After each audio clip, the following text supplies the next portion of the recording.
Okay.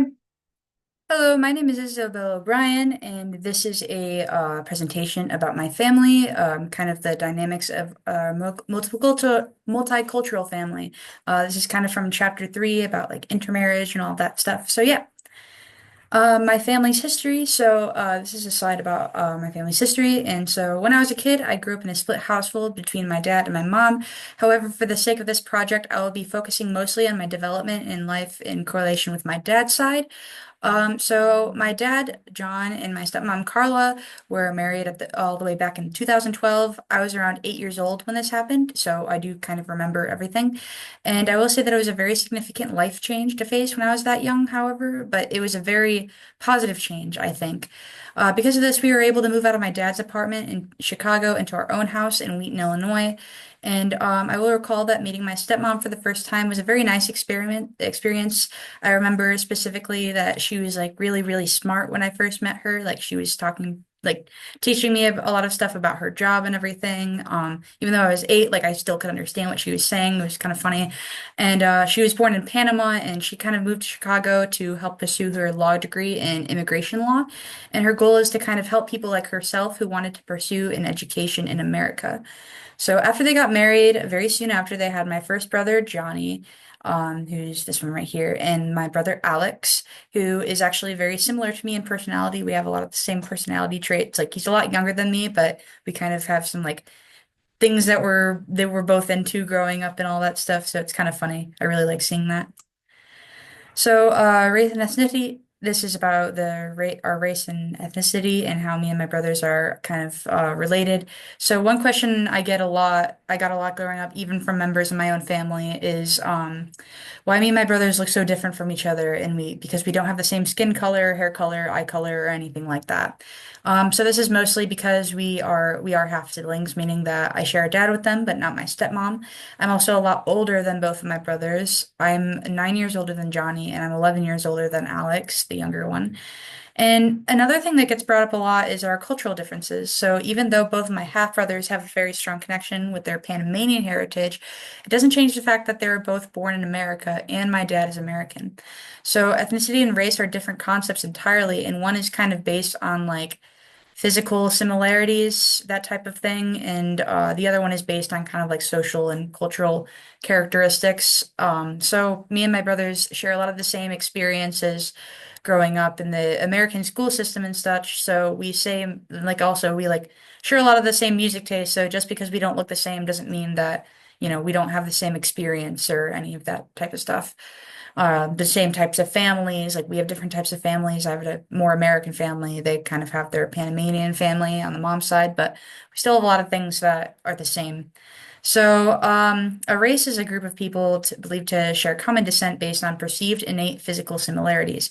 Ethnicity is a group of people with a common cultural identification based on a combination of language, religion, ancestral origin, or traditional practices. This kind of differentiates that race is something that is kind of like made up to kind of like separate people into, categories. Whereas with ethnicity, it's more about like your cultural background and all of those things, like things that are true to yourself. So, there is bias against multiracial households, or there has been bias in the past. So, one question that you might ask is, why would anybody be concerned with how me and my brothers look in the first place? Like, why do I have younger, cousins coming up to me and like questioning it and everything, like why we look so different? So, throughout American history, there has been plenty of instances of stigma against interracial marriage, and even more people are confused about the prospect of marrying someone outside your culture and ethnicity as well. So over the past couple of years, acceptance in interracial marriages has gone up. However, I would still face some stigma against these decisions from some of my own family members, surprisingly. On my mom's side, they're kind of people who are more traditional and don't like people marrying people from other cultures, which it's on my dad's side, so it's none of their business. But they would get upset about my dad marrying, someone who had brown colored skin and was from a different country. And no, I don't understand why anybody was upset about that, but One thing that's kind of gets brought a lot in the realm of marrying outside of your own culture or country is kind of this widespread U.S. stigma or theory that immigrants who marry American citizens are only marrying them to gain U.S. citizenship. However, in my own experiences, this has proven to be like completely wrong. Um, at least in my experience, my stepmom got her citizenship before she married my dad. And I still get confused as to why some people think that people would devote their entire lives to a family or another person out of reasons and other than like, wanting to be with them. At least nowadays when people have more of a decision in that fact. But thankfully, though, over the past couple of years, especially in the 2000s, the disapproval of marriage between people of two different races has dramatically decreased in the past kind of 20 or sorry, 30 years since like the 1990s. So the chart below kind of shows the percentage of whites who would be somewhat or very opposed to a white relative marrying a black person, which even though this is like with black people, this kind of exemplifies the general stigma going down in terms of intermarriage as a whole, interracial marriage as a whole. And so it kind of shows a trend of decrease in those who are like opposed to it or who have a problem with it. So overall, the younger generation, like people that are between the ages of 18 and 34, they seem to kind of developed an increased tolerance again, like an increased tolerance for this. Like people don't really care if you marry someone that has a different skin color than you do, which kind of signifies a much better future for kind of the lives of people married to those from different races or cultures.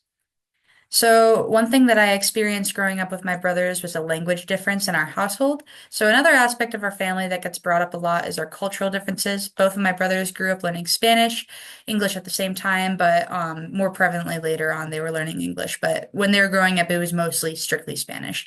While I only ever learned English, I never learned Spanish. And at some points, I felt a bit disconnected from my brothers, for they were speaking mostly in a different language when they were younger. This has changed since then, but it was a little bit harder when I was a lot younger, because it was hard for me to communicate with them. So one thing that kind of made our language difference even more prevalent was when my now 11-year-old brother Johnny was diagnosed with high functioning autism spectrum disorder. This kind of would make him sometimes hard for him to understand what others were feeling around him or an ability to kind of read the room. And so, what makes this diagnosis hard for people is that child psychiatrists in American society kind of struggle to understand neurodivergence in children when there's a language barrier. Sometimes there could be a confliction in whether my brother's stranger interactions, like, or confusing things he would say or do, were due to his disorder or due to like misunderstanding and struggling differentiating between two different languages. So, besides the misunderstanding that might be carried out from neurodiversity in children, a lot of families like mine experience a dual language household. For example, one article I read called Multicultural Families, What Makes Them Work, there's this woman that interviewed a Mexican and Puerto Rican household. And the household both exemplified a good understanding of English and Spanish. Everybody spoke English and Spanish. But some members of a multicultural family they found um, is that some members of a family in the US, they might carry out more duties related to like family business or, there's a brother who was a part of like a Spanish speaking business, and then there is a brother who was a part of like just an American business, with like just, more Caucasians, white people that he was working around all the time. So the family would make fun of him and call him white boy because, he was, always only speaking English. Like, he never spoke Spanish or anything like that. So it kind of shows how like people bring the traditions that they find outside of their home back to their home and kind of like like start speaking more of the language, I guess, and bringing back traditions like inside jokes and everything from, their work environment that can be brought back to the household. So one of the things in kind of relation to my brother's struggle with, like kind of differentiating between his disorder and the language thing is I wanted to expand a little bit upon language and healthcare for multicultural families. So around 16% of children in the US, ones with special healthcare needs, while 22% of US children nowadays speak a language other than English at home. Luckily, people in my family were able to access good psychiatric health care for me and my brothers, but in some families, this is not the case. So, for example, families that primarily speak a different language but have to take a trip to the emergency room, they might face more difficulties in communicating issues. So, this overall results in higher medical death rates among U.S. children for the lack of interpretation services that are provided at hospitals. Sometimes situations that could easily be solved can go unsolved due to misinterpreted communication between doctors and patients due to a language barrier. There's been some instances where, there was this girl that was brought to the hospital by her mother, and, she was having an issue with her spleen or another organ inside of her body, and she was having headaches, urinary tract infections, and all that stuff. And it was something that could have been easily resolved, but the doctors weren't really able to figure out what was wrong until much later, and that caused the girl to die. And that kind of shows that there needs to be more better interpretation with language barriers in hospitals because things that can easily be solved can go unsolved because doctors don't understand that she has this issue with her body. So, one of the research that I got from family language barriers and special needs children. So there's a hope that one day families will be able to obtain culturally competent care that establishes the recognition of an appropriate response to key cultural features that affect clinical care.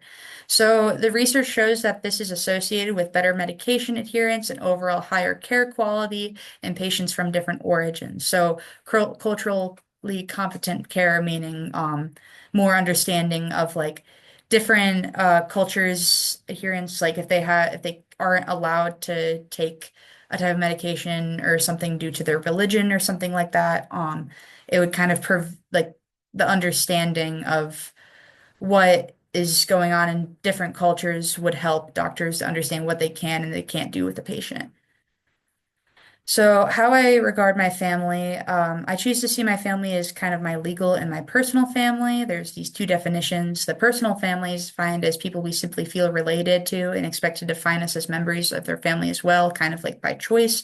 But also, like the legal family is a group of individuals related by birth, marriage, or adoption. So, throughout my life, my family on my dad's side has always been really supportive of my lifestyle and my decisions with regards to my participation in religion, my identity, and my academic and career goals. And then also, as explained by the article, incorporating the cultural diversity of family and close relationships into the study of health, they said that it is now well established that relationships, family relationships, and close relationships in particular, are associated with better psychological and physical health. Relationships shape health outcomes spanning from daily well-being to various forms of psychological distress and even to relapse rates of a severe mental illness. So, this notion really supports my decision to regard everyone in family as important emotional bonds for me, as they have supported my mental health greatly in the past through trial and tribulation. Research shows that having strong and positive bonds with your family reduces the risk of chronic disease and illness due to factors like substance abuse and addiction. In regards to my own multicultural family, it is actually shown that this fact is present in all cultures so that each individual involved can grow to be secure financially and socially stable persons that will achieve higher status later in life.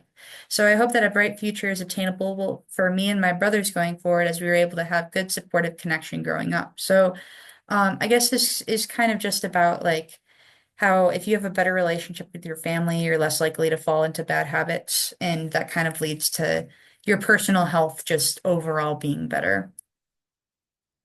So how has your family influenced you?